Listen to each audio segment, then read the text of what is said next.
with the double biceps. It is in the contract a legal requirement every single time we appear on camera. Oh, I just got to make sure that gets in there. Oh, yeah, there we go. Ah. Sorry, I got caught in that. Sometimes you get caught in the rhythm of it and it just sucks you in. Yeah. You just witnessed that right then. But I got pulled into that one. Oh, well, okay. I can see you've swollen up now. The co-host, the co-founder, the co-breather of air, the co-wearer of clothes in this very virtual room. It is none other than the King of Sting, the Count of Monte Cristo. It is Thunderlips, the ultimate male. It is none other than the winner of the Dave Stockbridge of the Year award. It is in the back there somewhere hiding the illustrious award held by the illustrious man with the illustrious beard. It is none other than your friend and mine. It is Dave Stockbridge. Welcome to the Arm Wrestling Tonight podcast. Thank you very much, Philly. We're back, Connolly. I really appreciate these wonderful warm welcomes that we receive each and every time here on the Arm Wrestling Tonight podcast. And tonight we have ourselves a very special guest. We first met this young man about a year or so, almost a year ago to the day, as a matter of fact, at the AWET series event held in Harrisville, just outside of Brisbane there in Queensland. And the young man on screen, he was there. It was the first time that I was made aware of his talents on the table, and he certainly impressed with his performance on the day, but has impressed me even more since with his social media presence. He's a great example to anyone that's looking to elevate themselves from a club arm wrestler to somebody who wants to get noticed in the arm wrestling world. And it's my absolute pleasure to introduce to the world Rixon Pettyborne. Rixon, thank you very much for joining us here on the podcast. Thanks, guys. So, awesome to be here. Tell us a little bit about your arm wrestling journey. When did you kick off? Who are you training with, and who's been inspiring you to this point? Yeah, I think I found out maybe 10 years ago. I was coming back from the States, and I seen Devon on the television. It was just on, in the flying, and I'm just not paying attention. And I see this person, they're full in the WAL. And I was like, that's an interesting sport. Like, all right then. And I caught my flight back to Australia, and here we go. And then 3 years later, I was just going through COVID. I was just strolling like everybody else, just kicking back. And I thought, I've seen this sport before. And so I just, jumped in and, pretty much kicked it off 3 years ago. So, yeah. Wow. And look, I mean, we're just looking at your wrists on screen as well. So, as a matter of fact, we can't see too much else in the bottom third of that screen, apart from the back of your wrist there. So you look like somebody who has a natural disposition towards sport. Have you always done strength sports? Have you always been a big, strong guy? No, not really. I was a really scrawny kid when, I was really scrawny. I didn't really have the arms, but when I grew up, I just got into weight and next minute, blow up. So, Blew up, glow up. That's it. And how old are you now? 37. Okay, awesome. So, I guess for somebody coming to the sport a little bit later in life compared to some of the younger guys that are coming through right now, it is kind of heartening when you do look at the careers of some of these guys that have been around for 20, 30 years. And it's heartening to see that they've still got careers in their 40s and 50s. And I'm sure we're going to see a lot of guys who are in their 60s very, very soon competing as well. Do you kind of feel like it's a sport for you that's got longevity and it gives you a chance to master your craft over a lot of years still to come? Yeah, definitely. What pops into mind is Toddzilla. He started at 35. I'm pretty sure 35, 36. But that kind of gives me hope to kind of still keep on going on. So keeping training and doing what I need to do to get better. So it's inspiring to in the sport of arm wrestling. So talk about inspiring. Have a look at this match here that you've got here at the T Series in the Harrisville. At that, you guys went to absolute war here. I mean, my God, this is outrageous. This whole round was incredible. What were you thinking halfway through this? My elbows. Just my elbows. Big Ben there, just taking me sideways. Just trying to hold on for dear life. So, Yeah, what a match it was. What an absolute war between both of you here. This was early in the tournament as well. I think that both of you sort of gave everything you had for the day. Yeah. Right here, right now. You can see both of you sort of stuck in the middle, not moving, and just trying to catch your breath. Oh, and he's got the press. Yeah, he stuck the press in right at the end there. But wow, what an absolute war. He's Yeah. definitely strong. Ben, yeah, so. And do you have a preference, right or left? Yeah, I'm both. So I just, yeah, not really. So, Yeah. but at the And moment, I'm just nursing an injury on my left. So yeah, right, getting all the love. so just to give the arm wrestling world a bit of a sense, what are your measurements roughly now? How tall are you? What are you weighing? I'm 187, and I'm still 140. So I was 160 before, but yeah, just slowly coming down. So So for those, so 140 kilograms, yeah? yes, correct. Yeah, Yep. yeah. So 315 pounds. yeah, for our American audience. So I mean that makes you a significant super heavyweight. And who are you training with currently? I'm training with my club, Savage Hitters. But every now and again we do go to Sydney Spartans, and yeah, we get around the boys and yeah, pick their brain a bit. The older guys like Mario, Lachlan, and Bowen and Adam. But yeah, And so that's for people who mightn't know, you're in New South Wales. You're in yes, near Sydney. yes, correct. We're in Campbelltown, Mm-hmm. Sydney. Yep, New South Wales. And so if people do want to get along to training, do you guys have a regular training evening? Yeah, we do every Wednesday night, 7:30. Yeah. So what really impressed me post this event, because it was great to be able to meet you at the event, and and I love, win, lose or draw, I just love watching an arm wrestler that gives it their absolute all, much like Charles Puri there at AWE Grand Prix just recently, who didn't walk away with the win, but ultimately, won a lot of fans with his performance. And I walked away with that impression of you, and so I was keen to keep following your journey and seeing what you're doing. And you're one of the few amateur or club athletes that I notice who consistently post. You'll post things like training videos. You'll just train. You'll sometimes just take some footage of what's going on at training.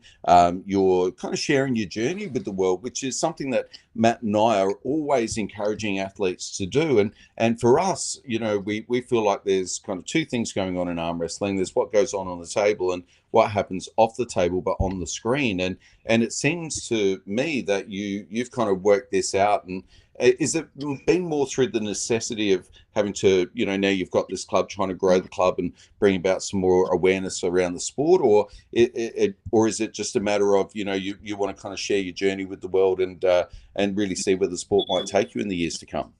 Yeah, definitely. I think it's just a bit of both, really.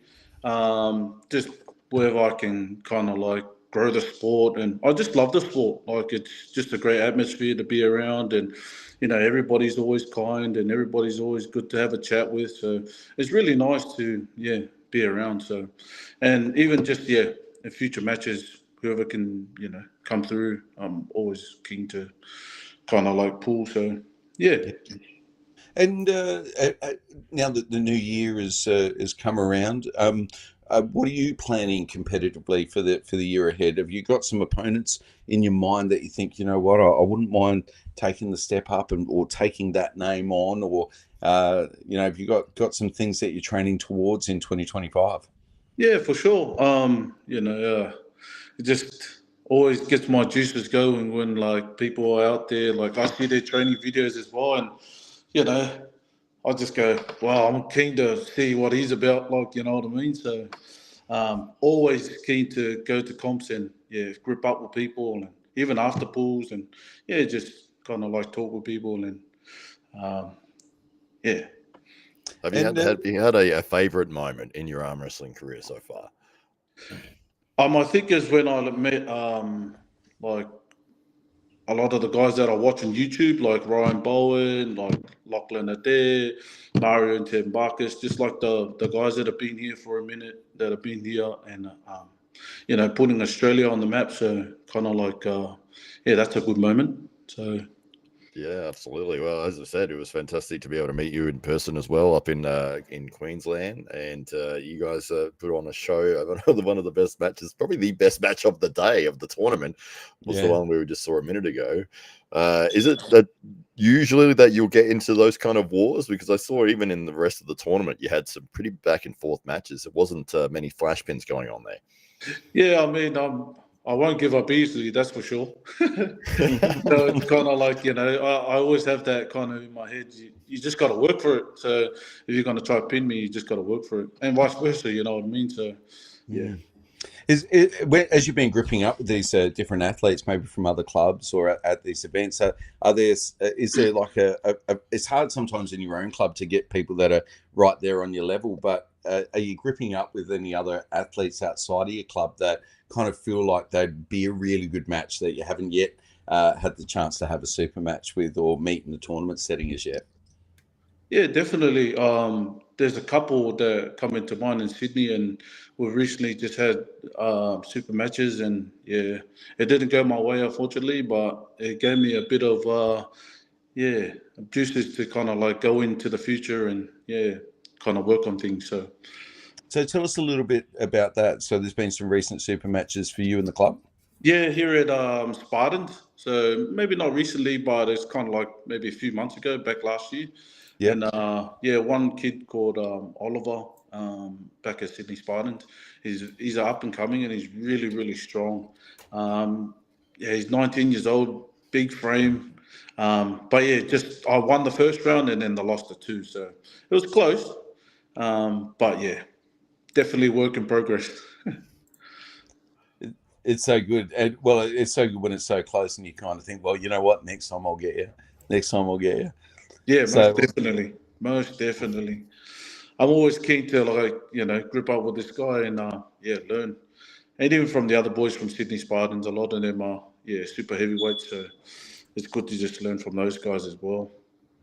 and it's fantastic to see the Sydney Spartans and your own club. Were there other clubs involved in this tournament? I think there was Wollongong as well. So that's Josh Parker's club that he pulls out. I think it's the Immortals. I'm not sure, but yeah. Fantastic. It's great that the clubs are working so closely together, because it's it's not unusual in some cases where you start getting new clubs pop up within a region, for instance, and there can be a little bit of envy or a little bit of jealousy around, why don't they just join our club or make our club bigger? And but it's really great to see what's going on there in New South Wales. And I think Victoria's got a similar thing going on as well, where the clubs are cooperating and holding almost like a local league as such, holding these events where they're getting to come together and compete, which is amazing to see the sport start to self-organise in that way. Yeah, most definitely. I think the sport is growing in Australia and it's coming around really well. And I think it's just we just got to get behind it and support the clubs that are coming through, and even the big ones as well. So yeah. Yeah, absolutely. Yeah, we're just having a look here at some of the Sydney Spartans recent super matches that they had there. But you can see in the background, I mean, just how many people are sort of floating around, watching and enjoying the super matches that are there. And it seems to be that all the clubs around Australia are starting to grow and get more and more people. We're seeing more clubs popping up around the place. I know Queensland has about 7 or 8 clubs in the one state now. Yeah, so and Sydney, obviously, you've got the Spartans is probably the biggest one that's there, but it's not the only one. There's, as you've mentioned already, that there's several others as well as Canberra, and we're seeing Newcastle and all sorts of regions that are really starting to be able to bring up their own club identities. Yeah, definitely. There's also one that's just recently been added as well, Blue Mountains, and I think it's Lithgow. So there's 2 extra clubs there as well. So in New South Wales, so yeah, fantastic. It's growing steadily. So that's right. And have you found that your club has grown from a certain number over the last year or two, increased significantly, the same as what everyone else has around the country? Yes, definitely. I mean, there was only 4 of us that pool, and now we got consistently maybe 10 to 8. So kind of like, over these years, it's just getting better and better. And they're coming from all walks of life, and, so it's nice.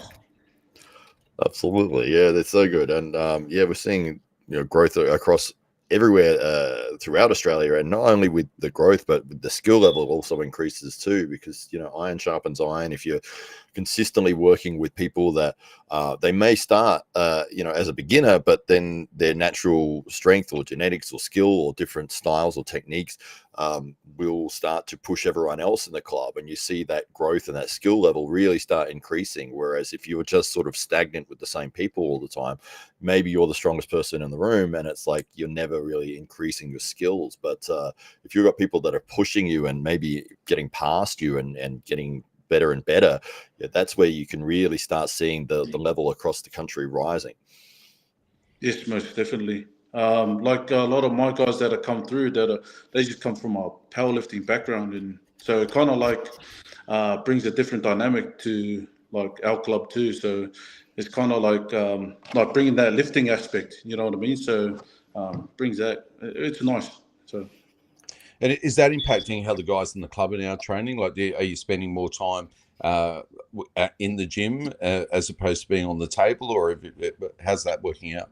A bit of both. Like some boys prefer in the gym, and some boys prefer on the table.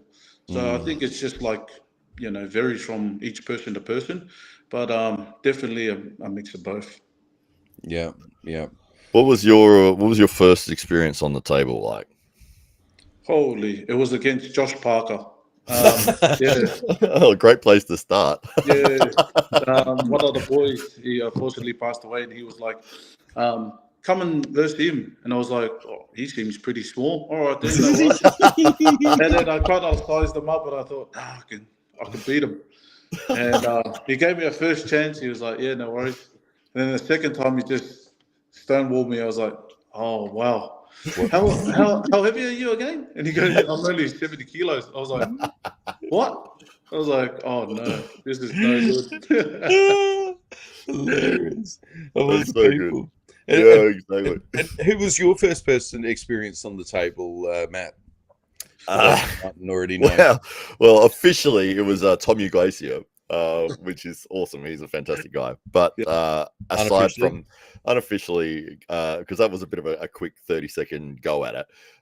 Unofficially, it was Devin Larratt. Oh well.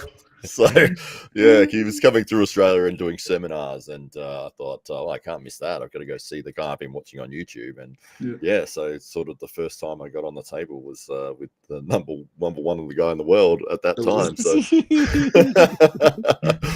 and I destroyed him. I beat him easy. No. In the hook. Yeah, in the hook. Yeah. Let's go, old man.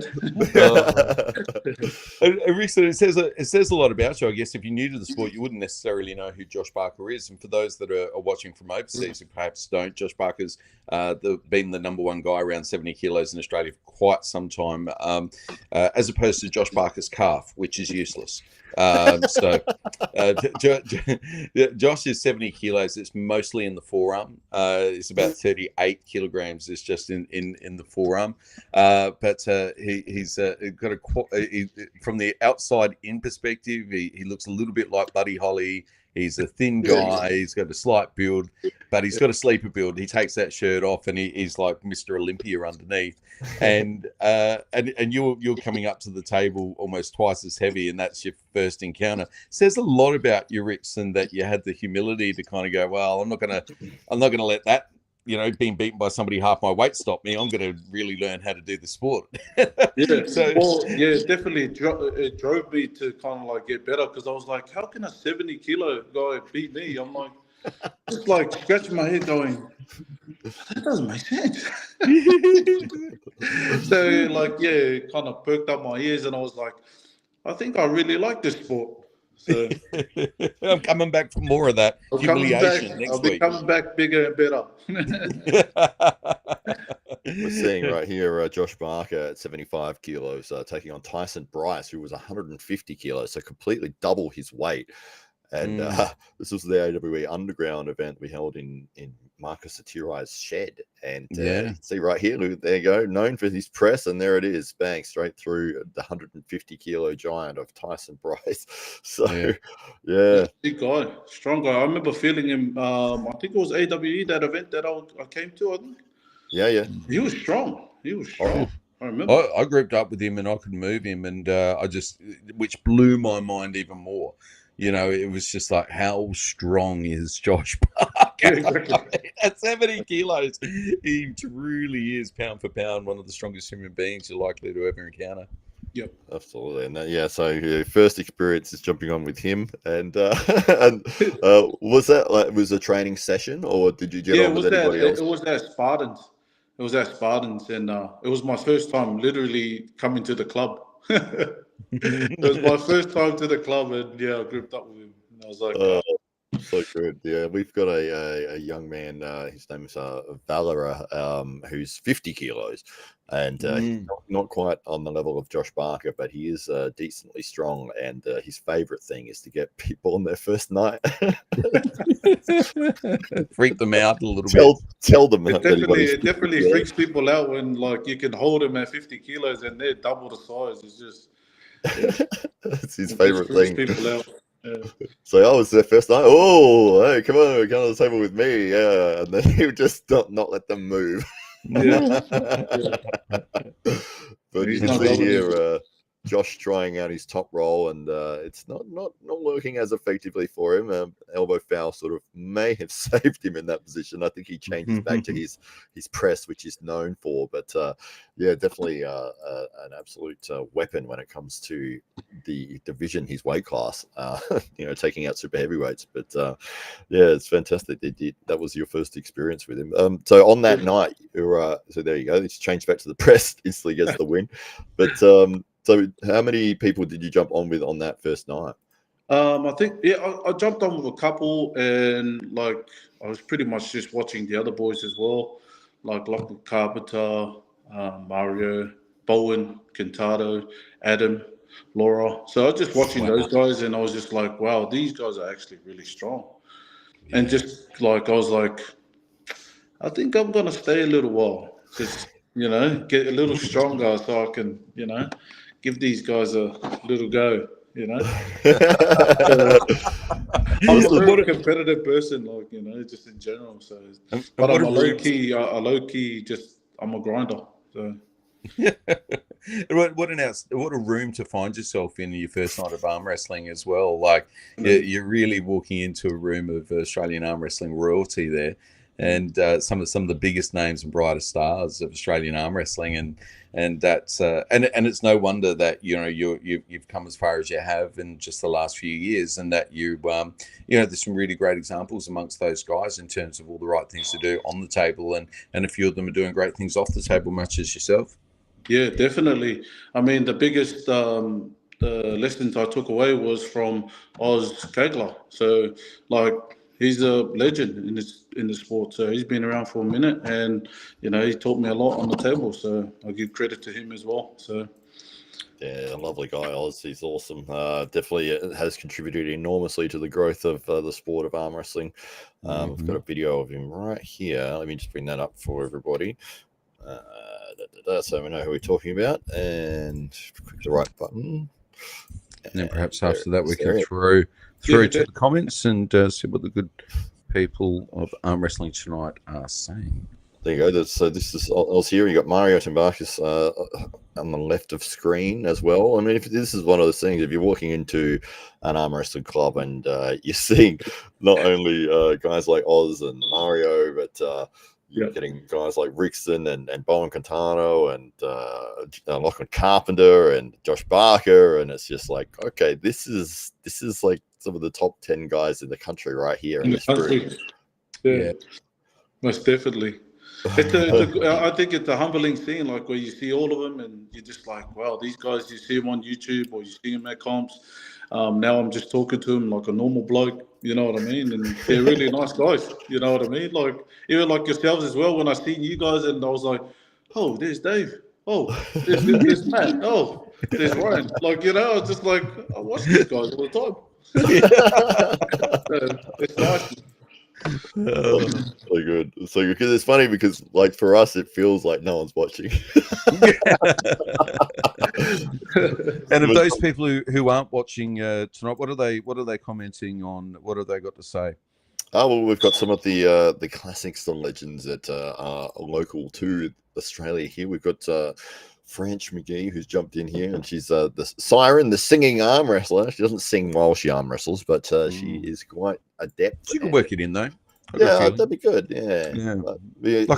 I'd like to hear more yodeling whilst arm wrestling. I think... Anyway, something to work on. Oh, that would be good. I would like to see it could that. be her angle. Yeah, definitely get noticed for sure. We've got the Pro Punja League who says they're looking forward to the podcast. It's a Friday, I believe. We've got them. Parbin will be featuring on the podcast this Friday. So if you want to catch up on all things Indian arm wrestling, he is the man. He sits upon a literal throne at most of these events, according to Hollywood Matt Connolly. He is literally the king of Indian arm wrestling. So we can't wait to catch up with Parbin. He also did suffer some severe injuries as a result of a recent car accident as well. So it really is our first chance to catch up with him after all of that. And of course, the knock-on effect has been that Pro Punja League has been pushed into 2025, I believe. So there's lots going on there in the world of Pro Punja League, and so much to look forward to. So we can't wait to get all up to date with all things Indian arm wrestling with Parbin from the Pro Punja League. Absolutely. It's more than likely Abhishek Singh who's writing on there, and he's a fantastic guy as well. Helped me out a lot when I was over in Mumbai. So thank you to Abhishek Singh. We've got Chris Murch, who is one of the guys behind the fantastic production of AWE, and he does a tremendous job with his video production work. So hello to you. We've got Abu Tamong, who has said this very long word, which I don't know what it is, but thank you for the comment there. And there's a second. Assalamu alaikum. Yeah, I believe it's an Arabic word, but I'm not going to attempt to say it. It's like a greeting. Assalamu alaikum. Oh, very nice. That was good. What about this one? Barukala. Oh, that's good. Allah Barakala. I've got the pronunciation wrong, but I think it's something like praise God or something along those lines. So very nice. Very nice. Praise be the Lord. He did give us a nice English one here. He says super excellent performance. I believe he's talking about Rixon's match here. May God bless you in Jesus' name. Amen. Love from India Church of Israel. Thank you so much for your lovely comments. God bless you all over there. And we've got Mr. Peanut, who is one of the legends of arm wrestling streams. Very knowledgeable poster, always knows the facts and the history behind matches, and very into statistics. And he says the arm wrestling is the ultimate game of applied biophysics. No truer statement has ever been made. Absolutely.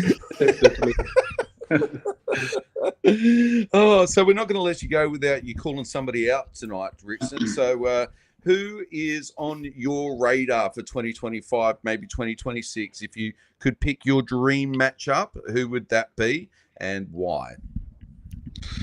Man, it'll be if anybody. Anyone. Yeah. It could be Hollywood Matt Connolly. Yeah. We hope it will be Hollywood Matt. Wouldn't it be a match? I've been doing this 3 times. It'll be against Todzilla. I'd love to. Really, that's the pinnacle. That's your Mount Everest. Is Todzilla. Yeah, I just love his training, his style of training, and it's just like, it's did you meet? Oh, you weren't here for the AWE too, were you? Here in Adelaide when we had him down. Yeah.